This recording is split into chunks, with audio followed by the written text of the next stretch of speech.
Приветствуем наших подписчиков и гостей канала Эзотерика для тебя. Друзья, в этом видео мы поговорим о том, что же нельзя давать из дома.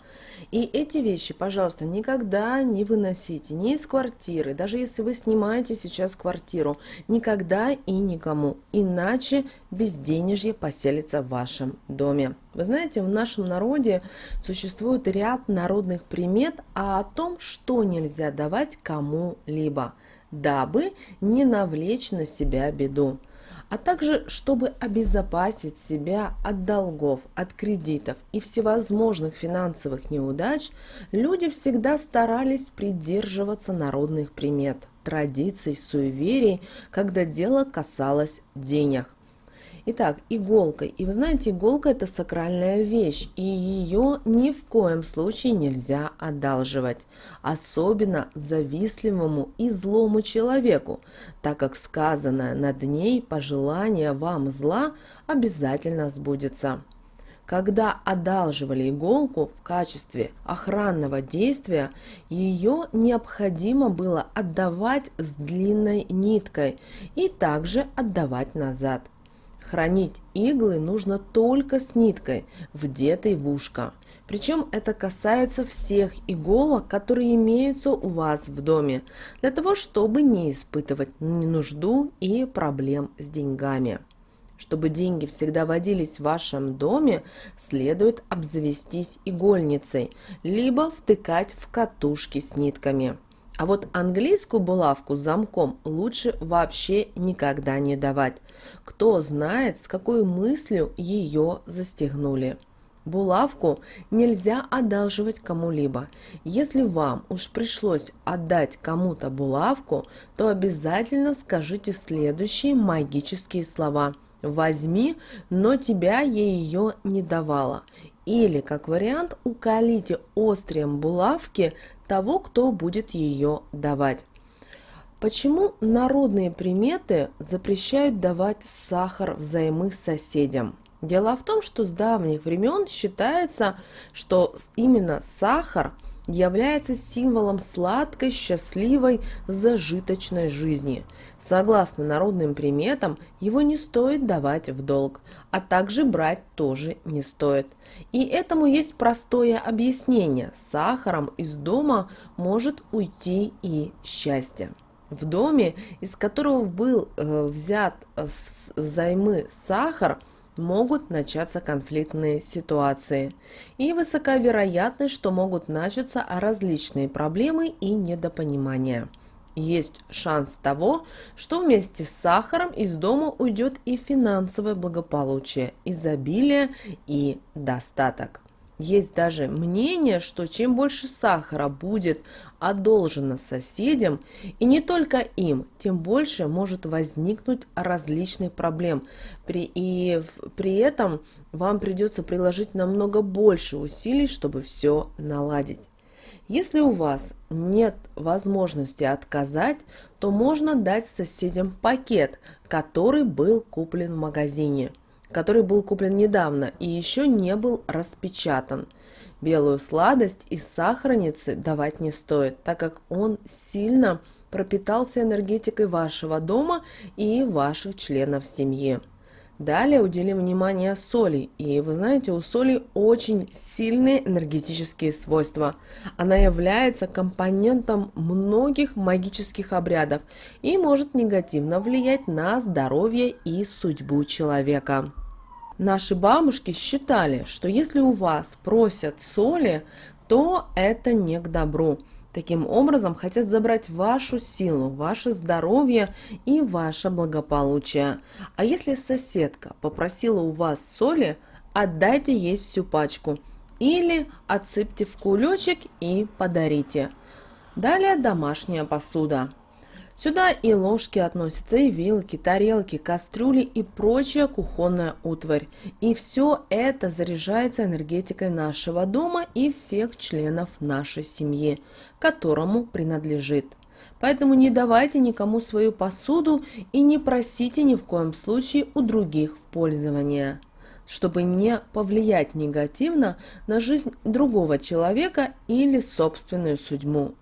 Ведь одолженная посуда может повлиять на самочувствие человека и обретению даже непонятных страхов и тревожности. Далее одежда.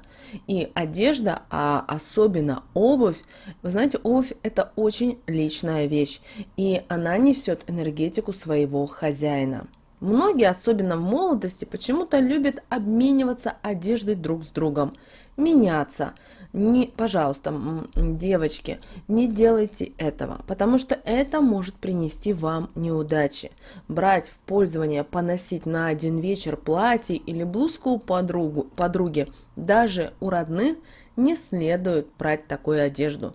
Если вам очень сильно хочется, обязательно заплатите символическую плату за пользование.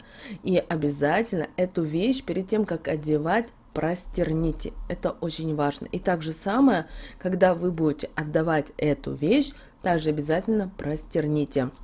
Это лучше всего, чтобы убрать свою энергетику с этого предмета.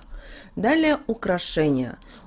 Помните, что все камни и драгоценные, и полудрагоценные, самоцветы несут энергетику человека, которому принадлежат. Поэтому на чужого они могут повлиять крайне негативно. Надев украшения другого человека, вы можете перенести на себя его проблемы. Поэтому 10 раз подумайте над тем, хотите ли вы одевать то или иное. Пример самый простой, банальный – фильмы. Если вы смотрите фильмы, мелодрамы, то, как правило, подруга одалживает у своей подруги золотое кольцо или подвеску, или сережки, и после этого с ней начинают происходить нехорошие события. Поэтому лучше подумайте 10 раз, чем потом иметь проблемы в своей жизни и непонятные для вас ситуации и моменты. Далее веник. И венику, знаете, приписывают достаточно много магических свойств, потому что он очень сильный домашний талисман и оберег вашего дома от негатива. Если брать или давать свой веник чужим в пользование, то тем самым вы можете привлечь негативную полосу в свой дом. Могут начаться финансовые неудачи, болезни, всевозможные проблемы, при этом которые вы точно знали, что их не должно быть в вашей жизни. Поэтому ваш веник никогда не должен покидать ваш дом. Особенный запрет существует на то, чтобы отдавать что-то из дома. Особенно это касается накануне и в день больших церковных праздников, та же Пасха, та же Рождество Христово и много-много других. Также ни в коем случае ничего не отдавайте в день своего рождения, в день рождения ребенка или члена вашей семьи. Также ничего нельзя отдавать в день отъезда кого-то из близких из дома после захода солнца, в понедельник. Поэтому это очень важно. Почему в церковный праздник ничего нельзя давать из дома? Вы должны понимать, что те, кто будет что-либо отдавать из своего дома, именно в большие праздники, могут столкнуться с определенными неприятностями, а также могут начаться всевозможные у вас проблемы. Также вы должны понимать, что не нужно после захода солнца из дома что-либо отдавать. Дело в том, что вы таким образом прощаетесь со своим счастьем, благополучием, поэтому не стоит ничего выносить. Большой запрет накладывается на такие праздники, как Рождество, как Новый год, Крещение, Пасха. В противном случае из дома уйдет благополучие и счастье. А чтобы не жить с долгами и недостачами, накануне Нового года желательно возвратить все долги. Когда еще нельзя отдавать что-либо из вашего дома? Большое внимание уделялось периоду, когда проводились работы в поле. Если в этот момент что-то отдать, либо одолжить, то наши предки знали, что весь урожай и рост отойдет к тому, кому были переданы такие вещи. Нельзя отдавать или что-либо одалживать в день, когда кто-то из дома уезжает или наоборот приезжает. Если выполнять этот запрет, то это поможет путешествующему в дороге и во время возвращения домой.